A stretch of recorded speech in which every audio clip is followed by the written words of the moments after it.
what is gut health? Scientists are calling your gut these days your second brain. Oh, And there's wow. a really good reason for that. Yeah, because it's connected to absolutely everything. And I stumbled upon this really as an athlete. I was curious about how to make my athletic journey better, how to break through some boundaries that I was experiencing. And in the process, discovered that it exponentially helped my health. Things that I didn't even realize were a problem were not a problem anymore. My health, I can say, skyrocketed once I started working to heal my gut. So, yeah, your gut is just related to everything. It's related to your emotions, your energy, your immunity, certainly your gastrointestinal health. We could figure that out. But your ability to think clearly is related to every health outcome that you can think of. All right, so your second brain. Well, Yeah. that's crazy because one thing's for sure. After, like, for example, I can talk for myself, right? After I had like this huge portion of pasta, I just have my gut full. Let's say, I don't want to think. It's like something happens in my brain. I just don't want to think. Is that somehow related to the gut health? I don't know. Yeah, absolutely, absolutely. Certainly, there's a lot of things that could be going on there. I mean, pasta, it's straight carbs, which I am not one to say, oh, go low carb or no carb. I'm actually, I believe that balance is really, really good for your gut. So I'm not saying to cut those things out. But, if it is not in the context of being balanced with other foods, that can be a thing for you. Also, I'm also not one to say, hey, you should go gluten free, dairy free, whatever. But some people do have a sensitivity in their gut to gluten, especially if their gut is in a bad place. So, I mean, yeah, there could be a lot of things happening there when you're not feeling good after eating that pasta. All right. Okay. So your gut's not in the right place. What do you mean by that? Yeah, so, let me put it to you this way. But I mentioned athletics and how that really spurred my own interest in gut Yeah. health.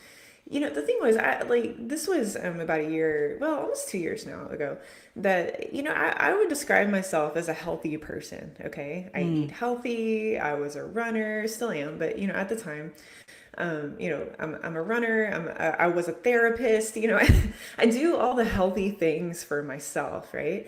But what was going on was that I had tried for 4 years to run a marathon and I just never could. Like I'd always be dealing with, injury or recovery issues. And just for whatever reason, I'm a decently healthy person. I should be able to do this. But I couldn't. And so I started hearing about athletes who would improve their gut health and all of a sudden they weren't dealing with injury anymore. And I was like, what the hell does my gut have to do with my knees? But I was curious enough, and the thing I kept coming back to, Brew, was I was like, I eat really healthy. I'm a healthy person, but what if my gut is not healthy enough to receive the good things that I'm giving it? And honestly, like, without getting graphic here, I could go to the bathroom and ask this question. Like, it looks like everything's going right through me. Is my gut really taking it in, right? And Brie, that was the best question that I ever could ask myself. Because, what I found out, as I tested my gut, and this is what I do with all of my own clients, I test the gut to see exactly what's going on. I found out it was actually very unhealthy, even though I was doing all of the healthy things. And so, I went on this path of healing my gut. And actually, what happened is yes, that whole thing with repetitive injury and problems with recovery that I was having as an athlete, it got better. Like, I finally went out about 6 months later and I ran my first marathon ever. I'd been trying for 4 years and couldn't do it, right? I improved my gut health. I go out and I run a marathon. And then not only that, I go out just a couple months after that and run a 50-mile ultra. And then I go and do my first Ironman. And then I go do another 50-mile ultra and another Ironman. I mean, I was just like, whoa, like all this from improving my gut health. All of a sudden, I was able to recover. I didn't have the inflammation that I used to.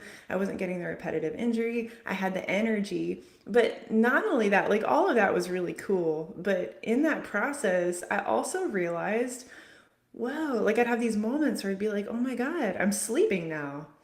I wasn't sleeping before. And simply by improving my gut health, I was able to sleep. I used to have anxiety. Now I improved my gut health and I didn't have this anxiety anymore. I used to have all these gastrointestinal things. A lot of women in midlife, it's a thing. I mean, men too, right? But but I had, I'd have these moments where I'd say, "Whoa, I don't have that anymore." Um, Getting sick. I used to get sick all the time, like antibiotics and steroids. Like it was a thing. I mean, often throughout the year, I was getting really sick with like upper respiratory stuff, and it wasn't a thing anymore. So I guess what I'm getting at is I improved my gut health to help me to improve as an athlete. And what happened was that, I find out how it's related to everything, and now all of a sudden, there's inflammation is down. I'm getting sleep. My mood is way better. I have all this energy. I don't have the gastrointestinal problems. I'm not getting sick, right? All of the things, right? That sounds like a miracle. Yeah, it felt like it, honestly. When you come to this, place in life, especially, when, I'm not 20 anymore, right? You come to this place in life where you just start to accept all of these things as normal. And you go to your doctor and your doctor's like, "Oh yeah, everything's normal." And the truth is it's not, right? They're actually, gut health is something that helps you go to the source of things that are out of balance in your body, right? And so when you're able to simply improve your gut health and all of those other things, begin to resolve, it does feel like quite a miracle. Wow. So one thing that still puzzles me, you mentioned like you can happen that you're eating the right things, quote unquote, and you're not improving your gut health. So what do you mean by that? Like what are the right things? Yeah, well, okay, that's the million-dollar question, Oh, right? Yeah. Yes. That is a great question. And what I will say is a very annoyingly like elusive answer. It's different for okay. everybody. Okay.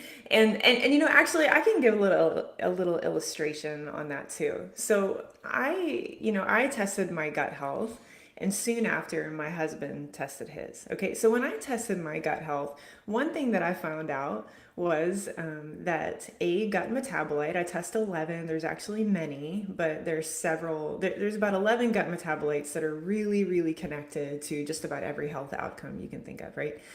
And so I test my gut health, and one of the gut metabolites that is really high is what's called 3-methylxanthine. And it's a gut metabolite that is just very reflective of inflammation in your body that is specifically related to caffeine. Okay. And so when I test mine, it is through the roof. And I was like, what the hell? Like, I drink tea. I don't even drink coffee. Like, I just drink tea. This should not be that bad. And so, I do the things to help reduce my caffeine, right? Well, then I go and test my husband, who, the man can put away some coffee, right? He like can drink coffee like nobody's business, right? And so I was thinking his 3-methylxanthine level is going to be through the roof. Well, I test him and it's actually not that bad. It's like a little bit high, but not really. And so I'm like, how does that work? But there's a lot of things going on there. For one thing, I'm a woman, he's a man, and gut health is just different between men and women. It's a hormone thing. It's I don't know. I feel like women in general seem to have a more uphill battle with gut health. But I guess, to your point, like what should you eat? I'm talking about caffeine here, but the point is that your gut health and mine are very, very different. And so I can give the general principle, hey, you should probably have less caffeine, but that doesn't exactly work for everybody, and it's not the primary thing for everybody. Everybody's gut is just different. Like it's unique, it's individual. So there are certain things that you can do to help your gut health, but it's just different for everybody, right? I see. All right. So ideally, you need to balance those 11 elements. So when you test your gut health, you need to check. So let me go back a little bit